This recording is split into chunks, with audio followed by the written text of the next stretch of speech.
Muy buenas. Hoy nos vamos a meter de lleno en una de las obras de ingeniería más alucinantes del cuerpo humano, el sistema circulatorio.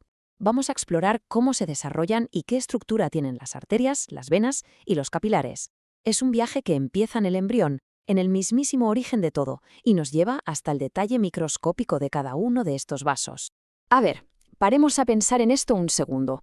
No hablamos de una tubería cualquiera, hablamos de una red biológica que se construye sola, se repara sola y que si la pusiéramos en línea recta daría varias vueltas a la Tierra. Es sencillamente una maravilla.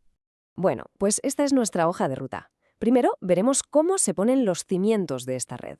Después, analizaremos el plano universal que comparten casi todos los vasos.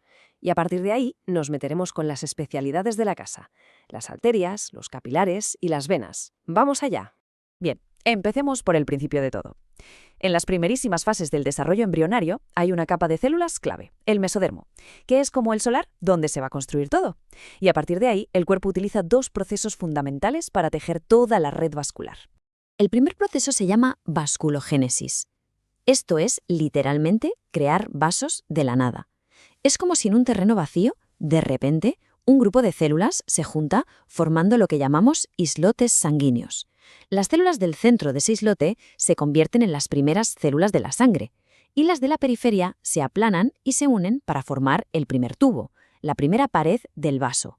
Así, de la nada, nace la red principal. Vale, una vez que tenemos esa red inicial, entra en juego el segundo proceso, la angiogénesis. Esto ya no es crear de cero, sino expandir lo que ya existe. Es como si a una red de carreteras ya construida le empezaran a salir nuevos desvíos y ramificaciones. Y esto es súper importante, porque no solo pasa en el embrión, sino que lo usamos toda la vida para crecer y para reparar tejidos, por ejemplo, cuando nos hacemos una herida. Aquí se ve la diferencia clarísima. Por un lado, la vasculogénesis, el acto de creación original, algo que solo ocurre en la etapa embrionaria. Y por otro, la angiogénesis, el mecanismo de expansión y mantenimiento que nos acompaña siempre. Son dos procesos distintos, pero con el mismo objetivo: que no quede ni un solo rincón del cuerpo sin riego sanguíneo. Una vez que tenemos los tubos, hay que darles una estructura. Y aquí la biología tira de eficiencia. Casi todos los vasos sanguíneos, desde la arteria más tocha hasta la vena más pequeñita, comparten un mismo plano de construcción. Un diseño basado en 3 capas que se llaman túnicas. La capa más interna, la que está en contacto directo con la sangre, es la túnica íntima. Su protagonista absoluto es el endotelio, una capa súper fina de células. Pero ojo, que sea fina no quiere decir que no haga nada. Al contrario. Es una barrera inteligentísima que controla qué pasa y qué no pasa, evita que se formen coágulos y regula la inflamación. Es una pasada. Por encima de la íntima tenemos la túnica media. Esta es, por así decirlo, la capa de músculo del vaso. Está llena de músculo liso y fibras elásticas.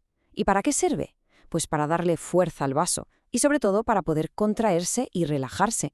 Así es como se regula la cantidad de sangre que pasa y la presión arterial. Y un detalle clave: su grosor varía un montón, y esa es una de las grandes pistas para diferenciar una arteria de una vena. Y, por fuera de todo, tenemos la túnica adventicia. Es como la chaqueta protectora del vaso. Pero aquí viene un detalle que es absolutamente genial: los vasa vasorum. Resulta que las paredes de los vasos más grandes, como la aorta, son tan gruesas que no se pueden nutrir solo con la sangre que pasa por dentro.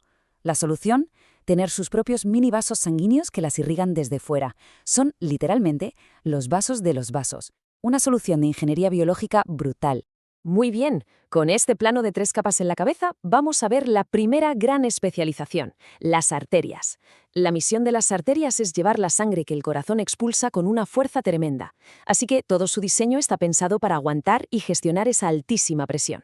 Claro que no todas las arterias son iguales. Las más grandes, como la aorta, son las arterias elásticas. Su trabajo es conducir el gran caudal de sangre y amortiguar el golpe inicial.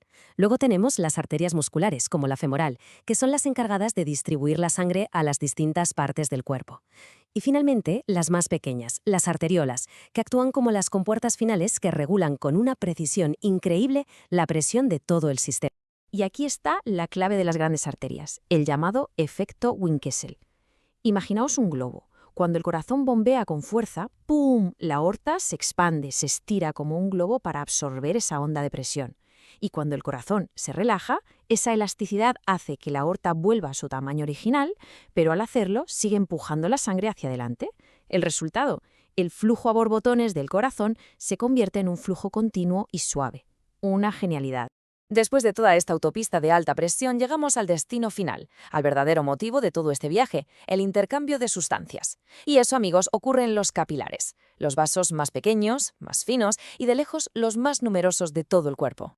El diseño de los capilares es el minimalismo llevado a la perfección. Se olvidan de la túnica media y de la adventicia, se quedan con lo absolutamente esencial, una única capa de células endoteliales y su membrana basal. ¿Por qué? Para que la distancia que tienen que recorrer el oxígeno, los nutrientes o los desechos sea la mínima posible. Es un diseño pensado para la máxima eficiencia en el intercambio. Y fijaos cómo la estructura se adapta perfectamente a la función. En el cerebro, donde necesitamos una barrera súper estricta, los capilares son continuos, casi sellados. En el riñón o en el intestino, donde hace falta filtrar o absorber a toda velocidad, los capilares están fenestrados, o sea, tienen pequeños poros o ventanas. Y en sitios como el hígado o el bazo, donde hasta las células tienen que entrar y salir, los capilares son sinusoides, con unos agujeros enormes. Cada tejido tiene literalmente el capilar que se merece. Y con esto llegamos a la última etapa del circuito. La sangre ya ha entregado el oxígeno y los nutrientes. Ahora toca volver a casa, volver al corazón. Y esa es la misión del sistema venoso, un sistema que funciona a baja presión, pero que maneja un volumen de sangre enorme.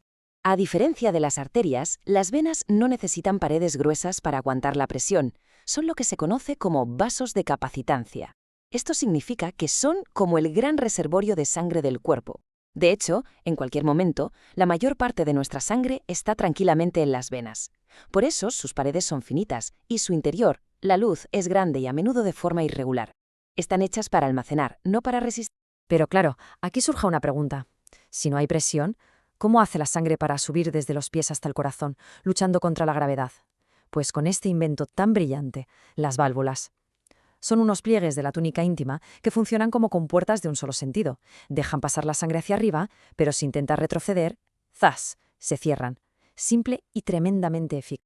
Esta tabla lo resume a la perfección.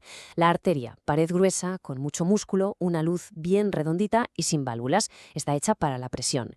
La vena, pared fina, una luz irregular que se puede colapsar y con válvulas, está hecha para el volumen y el retorno. Son como el día y la noche, dos diseños completamente distintos para dos trabajos opuestos dentro del mismo sistema.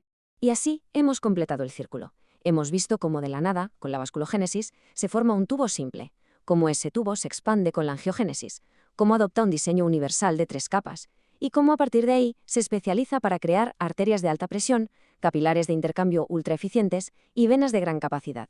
Un proceso de construcción biológica de una lógica aplastante. Y todo esto nos lleva a una reflexión final. Entender estos mecanismos no es solo pura curiosidad científica. Si aprendemos a controlar la angiogénesis, podríamos, por ejemplo, cortar el suministro de sangre a un tumor para que no crezca. O al contrario, podríamos estimular la creación de nuevos vasos para reparar un tejido dañado por un infarto. El potencial para la medicina del futuro es sencillamente inmenso.